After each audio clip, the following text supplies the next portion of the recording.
فرمایا جو تو کام کر رہا ہے یہی کرتے کرتے تجھے اللہ کا قرب نصیب ہو جائے، اسی کو صحیح کر کے کر۔ یہ جو غلو ہے، یہ جو شدت پسندی ہے، اسے منع کیا۔ نبی پاک علیہ الصلوۃ والسلام کے گھر میں 3 صحابہ کرام علیہم رضوان تشریف لے گئے۔ انہوں نے جا کے نبی پاک علیہ الصلوۃ والسلام کی عبادت کا حال پوچھا۔ چند صحابہ گئے تو ازواج مطہرات نے ارشاد فرمایا کہ محبوب گھر تشریف لاتے ہیں، کچھ وقت آرام کرتے ہیں، کچھ وقت ہمیں دیتے ہیں، کچھ وقت عبادت میں گزارتے ہیں۔ اب وہ تو گئے تھے جا کے یہ معلومات کریں گے اوہو کہ سرور کائنات تو ساری رات اپنے رب کو یاد کرتے۔ ہمارے ہاں بھی لوگ پیری مریدی کے سلسلے میں جب کہیں جاتے ہیں تو ان کا خیال ہوتا ہے کہ جو پیر صاحب ہوتے ہیں نا جی، نہ وہ روٹی کھائیں، نہ ان کے ہاتھ میں موبائل نظر آئے، نہ وہ ہنسیں، نہ انہوں نے اچھے کپڑے پہنے ہوئے ہوں، بالکل ایک فقیر آدمی، اور جب بھی ہم جائیں نا وہ تھوڑی، اور لوگ کرتے بھی ہیں یہ کام اللہ ماشاء اللہ، لوگوں کو دکھانے کے لیے وقتی طور پر بعض جگہوں پہ یہ سلسلہ ہوتا بھی ہے، لیکن یہ وہ نارمل زندگی نہیں جو ہمیں رسول پاک نے سکھائی ہے، یہ وہ دین نہیں کہ آپ بالکل کٹ گئے اور آپ حیرت انگیز بات کر رہے ہیں اور آپ جناب بالکل دنیا کا آپ سے کوئی تعلق ہی نہیں ہے۔ یہ تو رہبانیت ہے اور اسلام اس کو قبول نہیں کرتا۔ وہ صحابہ کرام علیہم رضوان نے نبی پاک علیہ السلام کے احوال شریفہ سنے تو وہ کہنے لگے کہ نبی پاک کے صدقے تو اللہ اگلے پچھلوں کو معاف کرے گا، حضور تو محبوب ہیں۔ یہ سن کے اب انہوں نے اپنے دل میں جو ارادہ کیا، کہنے لگے محبوب تو وراء الورا ہیں، لیکن ہم چونکہ گناہگار لوگ ہیں، عام آدمی ہیں، ہم اس طرح کریں گے کہ ہم ساری رات اللہ کی عبادت کریں گے۔ حضور تو محبوب ہے نا، چلو کچھ دیر آرام بھی کرتے ہیں، ہم ساری رات عبادت کریں گے۔ ایک نے کہا کہ بھائی میں تو ہر روز روزہ رکھا کروں گا نفلی۔ تیسرے نے کہا میں شادی نہیں کروں گا، میں ایسے ہی وقت گزاروں گا، تجرد کی زندگی گزاروں گا۔ رسول پاک علیہ السلام کو جب اس بات کی خبر پہنچی تو پتہ حضور نے تبصرہ کیا قربان جائیں، کیا انداز ہے گفتگو کا۔ محبوب فرمانے لگے یہ میں نے کیا سنا ہے کہ میں شادی نہیں کروں گا اور میں ہر روز روزہ رکھوں گا اور میں ساری رات ہی نفل پڑھوں گا، آرام ہی نہیں کروں گا۔ محبوب فرمانے لگے میں تم سب سے زیادہ اللہ کو جانتا ہوں اور میں تم سب سے زیادہ رب سے ڈرتا ہوں۔ حضور فرمانے لگے میں نے تو شادیاں بھی کی ہیں، میرے تو بچے بھی ہیں۔ حضور فرمانے لگے میں تو روزہ بھی رکھتا ہوں اور میں تو نفلی روزے چھوڑتا بھی ہوں۔ محبوب کریم علیہ الصلوۃ والسلام فرمانے لگے میں تو رات کو عبادت بھی کرتا ہوں اور آرام بھی کرتا ہوں۔ اللہ کے رسول صلی اللہ تعالی علیہ وسلم ارشاد فرماتے فرماتے بات کہاں تک لے گئے؟ حضور فرمانے لگے اپنے یہ سارے طریقے، اپنی یہ سنت حضور بیان کر کے کہنے لگے سن لو بھائی، جس نے میری سنت سے منہ موڑا اس کا مجھ سے تعلق ہی کوئی نہیں، میرے طریقے پہ چلو، جو میں تمہارے لیے اسوہ چھوڑ کے جا رہا ہوں اس اسوے کو اپناؤ، اس طریقہ مبارکہ پر عمل کرو، اعتدال نہ چھوڑے کبھی بھی۔ میں نے دیکھا ہے کہ وہ نہ جب بندہ غیر معتدل ہو جاتا ہے تو چیزوں کا حسن ختم ہوتا ہے، اس کا وقار اٹھ جاتا ہے، اس میں تازگی نہیں رہتی، اس کے اندر وہ کیفیت نہیں رہتی۔ یہ دین کی بات ہے نا، تبلیغ ہے، یہ بھی حد سے زیادہ نہیں کرنی چاہیے۔ حضرت عبداللہ ابن مسعود رضی اللہ تعالیٰ عنہ سے لوگوں نے کہا تھا ہمارا دل کرتا ہے اب روز واز کریں، روز تقریر کریں، ہم روز سنیں، تو آپ فرمانے لگے نہیں، ہفتے میں 3 دن بات کروں گا، اتنی بات کریں گے جو معتدل رہے، جو حد سے زیادہ نہ بڑھے۔ وہ ہمارے ہاں رواج ہے نا 2.5 گھنٹے کی تقریر کا، 3 گھنٹے کی تقریر کا، 4 گھنٹے کی تقریر کا۔ تو ہم سے لوگ کئی دفعہ کہتے ہیں اسی تے گل سمجھن لگے تو تسی ختم کر دیتی۔ تو میں نے کہا آپ شروع لیٹ ہوئے نا، ہم اللہ کے فضل سے پہلی بات سے شروع ہو گئے تھے، ہم نے وہ آدھا گھنٹہ تمہید پہ نہیں نہ لگایا۔ تجاوز نہ کریں چیزوں سے، اعتدال میں رہیں۔ دیکھیے اسلام ہمیں یہ کہتا ہے کہ تم کھانا کھاؤ، کلو وشربو، کھاؤ بھی پیو بھی، تمام جائز چیزیں کھانے کی اجازت ہے، لیکن نبی پاک علیہ السلام نے فرمایا کمر سیدھی رکھنے کے لیے کھاؤ، اور جب تمہارا بڑا جی چاہے نا پیٹ بھر کے کھانے کو تو کریم فرمانے لگے پھر بھی 3 حصے کرو کھانے کے، ایک حصے میں ہوا ہو، ایک میں پانی ہو اور ایک میں خوراک ہو، پھر بھی پیٹ بھر کے نہ کھاؤ۔ بلکہ اللہ کے رسول صلی اللہ تعالی علیہ وسلم فرمانے لگے کسی نے اتنا برا برتن بھرا ہی نہیں جتنا کسی نے اپنے پیٹ کو بھرا. سب سے برا برتن تم نے بھرا. زیادہ کھائیں گے خواہشات زیادہ پیدا ہوں گی، زیادہ کھائیں گے نیند زیادہ آئے گی، زیادہ کھائیں گے غفلت زیادہ طاری ہوگی. لیکن کچھ لوگوں کا مقصد زندگی کھانا ہے. صبح کی پلاننگ الگ ہے، دوپہر کی الگ ہے، شام کی الگ ہے. آپ حیران رہیں گے کہ آپ اس ملک میں رہتے ہیں جس میں سب سے بہترین بزنس ہوٹل چلانے کا بزنس ہے. کھانے پینے کا کام کرو، یہ بھی بنا لو یہ بھی بنا لو، اچھا بھلا کھا پی کے اس کے بعد فاسٹ فوڈ کا آرڈر دے دیا جاتا ہے. اور کھانے کے بعد کتنی ساری چیزیں. اب تو یہ میں کچھ عرصے سے دیکھ رہا ہوں، اچھا بھلا کھانا کھاتے ہیں اس کے بعد چائے کے ساتھ بسکٹ آ جاتے ہیں. میرا ایک غریب گھر سے تعلق ہے. ہم تو اس وقت چائے کے ساتھ بسکٹ کھاتے تھے، رس کھاتے تھے جب روٹی کوئی نہیں ہوتی تھی یا روٹی کھانے کا پروگرام نہیں ہوتا تھا، کوئی پرہیز چلتی تھی. لیکن اب وہ لوازمات چائے کے ساتھ. اب تو لوگ چائے کا، اب جی آپ کا کھانا نہیں پکانا چائے پکانی ہے تو چلو ٹھیک ہے چائے پک گئی. اب وہ چائے پک رہی ہے، اس کے ساتھ جناب بھنا ہوا گوشت پڑا ہے، اس کے ساتھ پیزا آ گیا ہے، اس کے ساتھ فلانی چیز آ گئی. یہ کیا ہے جی؟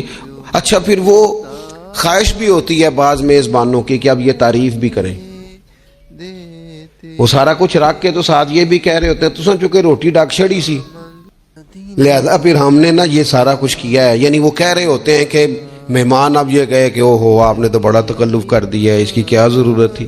تو کئی مہمان میری طرح کے بڑے پکے ہوتے ہیں، جو روز کے مہمان ہوتے ہیں نا بڑے پکے ہوتے ہیں، وہ تعریف شریف کوئی نہیں کرتے، وہ صاف ہی بات کرتے ہیں کہ تسی ایک شے رکھ دیتے اسی بھی چاج نال کھا لیندے. اب تو یہ چکھنے چکھانے کا ہی ماحول ہے. کوئی ایک رکھتے یا ہماری مرضی کی رکھتے یا پوچھ لیتے کہ اس ٹائم روٹی کھانی ہے تو چلو ہم کھاتے.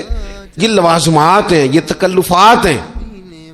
اس میں گھر والے بھی تکلیف میں، پیسہ بھی بعضوں کا ضائع. آپ کھانے کے لیے زندہ نہ رہیں، زندہ رہنے کے لیے کھانا کھائیں. اپنی طبیعت میں بوجھ نہ بنائیں کسی قسم کا. نبی پاک صلی اللہ تعالی علیہ وسلم نے مومن کی شان پتہ کیا بیان کی؟ فرمایا کافر اور منافق 7 آنتوں سے کھاتا ہے اور مومن 1 سے کھاتا ہے. اتنا فرق ہے کافر منافق کے کھانے میں اور مسلمان کے کھانے میں. 6 گنا کم روٹی کھاتا ہے مسلمان، 6 گنا کم. حضرت عمر فاروق ملک کے شام میں حضرت ابو عبیدہ بن جراح سے ملنے کے لیے گئے تو کہنے لگے اتنی دور سے آیا ہوں، شپا سالار روٹی تو کھلا. تو انہوں نے اپنے بیگ سے رات کا خشک ٹکڑا کھانے کا نکالا اور پانی کا پیالہ دے کے کہنے لگے عمر یہ لو کھا لو. تو حضرت فاروق اعظم کہنے لگے یہی وہ مزیدار روٹی تھی جس کے لیے میں تیرے پاس آیا تھا، یہی وہ کھانا تھا، میں تلاش کر رہا تھا کہ یہ تمہیں ملے گا. کدھر گئے وہ لوگ جو رات کے کھانے میں فریج بھی نہیں ہوتی تھی، رات کے کھانے میں تھوڑا پانی ڈال دیا اماں نے، اس کو 3-4 دفعہ ابال لیا. رات کی روٹیوں میں تھوڑا سا پانی اور تھوڑا سا گھی، پورا گھی نہیں، تھوڑا سا پانی اور تھوڑا سا گھی. اور ساتھ دادی نانی یہ بھی کہہ رہی ہے کہ یہ پانی سے ذرا نرم ہو جائے گی روٹی. اور پھر وہ کھانا کھایا جا رہا ہے. اس کے اندر نہ تو ڈاکٹر آپ کو یہ کہہ رہا ہے کہ یہ نقصان کا باعث ہے، نہ معدے پہ بوجھ بن رہا ہے، نہ اس کے لیے پھر بھائیوں کو جا کے پردیس کاٹنا پڑ رہا ہے، نہ باپ کو کئی قسم کی نوکریاں کرنی پڑ رہی ہیں. اعتدال میں گھر کے اندر ہی سارا کچھ مینج ہے. یہ وہ حسن ہے جو اسلام کہتا ہے تم غیر معتدل ہو گئے، تم حد سے بڑھ گئے، تم نے زندگی ساری کھانے پینے پہ لگا دی. اور بھائی من چاہی نعمتیں تو جنت میں ملیں گی.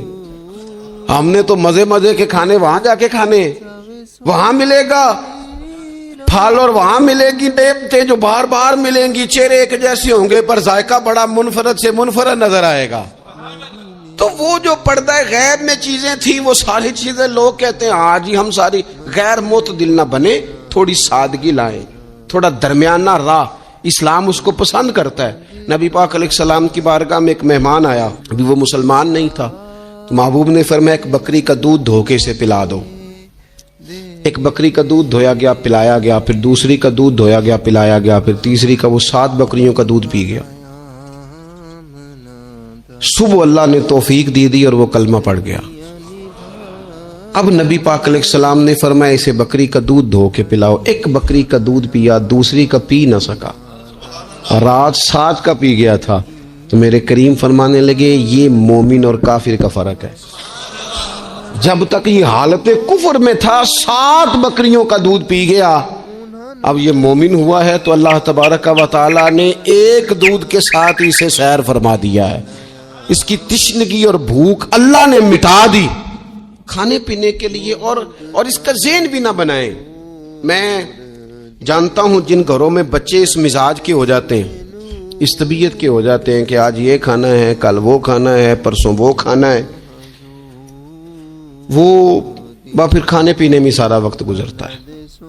پھر وہاں دیکھا ہے کہ اماں بیچاری باورچی خانے میں رہتی ہے، پھر وہاں صرف ایک ہی سلسلہ ہے کہ کھاؤ کتنا کو کھا سکتے ہو. تو معتدل رہیں. تیسری بات یہ کہ رزق کمانے کے مسئلے میں بھی معتدل رہیں. کاروبار کریں، محنت کریں، منصوبہ بندی کریں، کوشش کریں، لیکن پیسے کمانے کے مسئلے میں ڈپریشن کا شکار نہ ہو. یعنی اس کو نہ جینے مرنے کا مسئلہ نہ بنائیں کہ اگر ایک مہینہ کاروبار صحیح چمکا ہے تو صحت بھی ٹھیک رہی ہے، اور اگلے مہینے اگر تھوڑے حالات خراب ہوئے ہیں تو بلڈ پریشر بھی کافی اوپر نیچے ہو گیا ہے. اس کو نفسیاتی مسئلہ نہ بنائیں. پہلے بھی کئی دفعہ کہہ چکا ہوں، پھر کہتا ہوں، 2-4-5 دوستوں سے پیار ہے تو 2-4 دفعہ انہی دنوں میں نا، سال کے بعد آ کے مجھے کچھ دن آتے ہیں نا کاروبار، انہی دنوں میں آ کے انہوں نے مجھ سے کہا، دور سے آئے، کہا جناب ہم کاروباری بندے، حالات ٹھیک نہیں، کوئی دعا بتائیں. تو میں نے کہا جن دنوں ٹھیک ہوتے ہیں ان دنوں کیوں نہیں آتے؟ کیا آج کل حالات بڑے اچھے ہیں، کچھ شکر کا طریقہ بتائیں، کیوں نہیں آتے؟ کیا فلسفہ ہم نے اختیار کر لیا ہے؟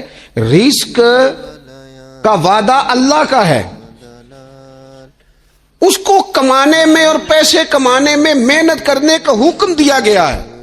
نبی پاک علیہ الصلوۃ والسلام نے فرمایا جدوجہد کرو، نکلو، اللہ پہ بھروسہ کر کے نکلو. جس طرح وہ پرندوں کو روزی دیتا تمہیں بھی دے گا، لیکن اس میں نفسیاتی مسئلہ نہ بنایا جائے، نفسیاتی نہ بنایا جائے. حضور علیہ الصلوۃ والسلام نے ایک جملے کے اندر اس مضمون کو اتنے حسین انداز میں سمیٹا ہے نا کہ مسلمان، یہ ابن ماجہ میں موجود ہے، مسلمان اگر ان 2 جملوں کو کبھی سمجھ جائے نا تو سکون آ جائے زندگی میں، اطمینان نصیب ہو جائے، تیقن کی دولت ملے. حضور فرمانے لگے رزق کمانے کے معاملے میں معتدل رہنا. کوئی بندہ اتنی دیر تک مرے گا نہیں جب تک اس کے حصے کا رزق اسے مل نہ جائے.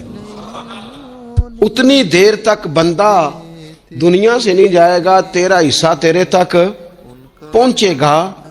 کبھی بھی بے آبرو ہو کے رزق کمانے کے چکر میں نہ پڑے. کبھی بھی ذہن پہ سوار نہ کر لیں کہ میرا کام نہیں چل رہا. کبھی بھی اس طرح کی طبیعت نہ بنائیں. اور میں تھوڑی دیر پہلے عرض کر رہا تھا کہ ایک بزرگ نے نا 2 کنجوس لوگوں کو پہلے بلایا، کنجوس آدمی تھے الا ماشاء، تو ان کے سامنے کھانا رکھا، کھانا بڑا بہترین اعلیٰ کوالٹی کا، لیکن ان سے کہا کہ جناب ہم نے نا ایک سبق لینا ہے آپ سے، تو کھانا تو آپ کو ملے گا اور آپ کی مرضی کا پکایا ہے، پر کھانے کا طریقہ ہمارا ہے. انہوں نے کیا کیا، یہاں سے رکھ کے نا ان کے ہاتھ باندھ دیے. او پرانے زمانے میں جو جرہ ہوتے تھے، بازو ٹوٹ جاتا تھا تو باندھ دیتے نا لکڑیاں رکھ کے، تو لکڑیاں رکھ کے نا ہاتھ باندھ دیے تاکہ یہ جوڑ موڑ نہ سکے. تو یہاں سے ہاتھ باندھ دیے کہ روٹی کھاؤ. کنجوس بندے تھے. اب انہوں نے لقمہ اٹھایا، ہاتھ بندھا ہوا، یہاں سے لے جا کے جب منہ میں پھینکا، وہ کپڑے بھی سارے الجھ گئے، حال بھی خراب ہو گیا، پر کھایا انہوں نے مزہ لے کے پورا. وہ بڑی بری حالت ہو گئی. وہ کنجوس تھے دونوں کو دسترخوان پہ روٹی کھائی جا رہی. اب ان دونوں کو سمجھانے کے لیے کہا کہ اب ہم تمہیں 2 اور لوگوں سے بھی ملواتے ہیں. اب 2 وہ بندے بلائے جو دل کے سخی تھے، جو رزق کے معاملے میں اس کا زیادہ حریص نہیں تھے. ان کی بھوک جو تھی.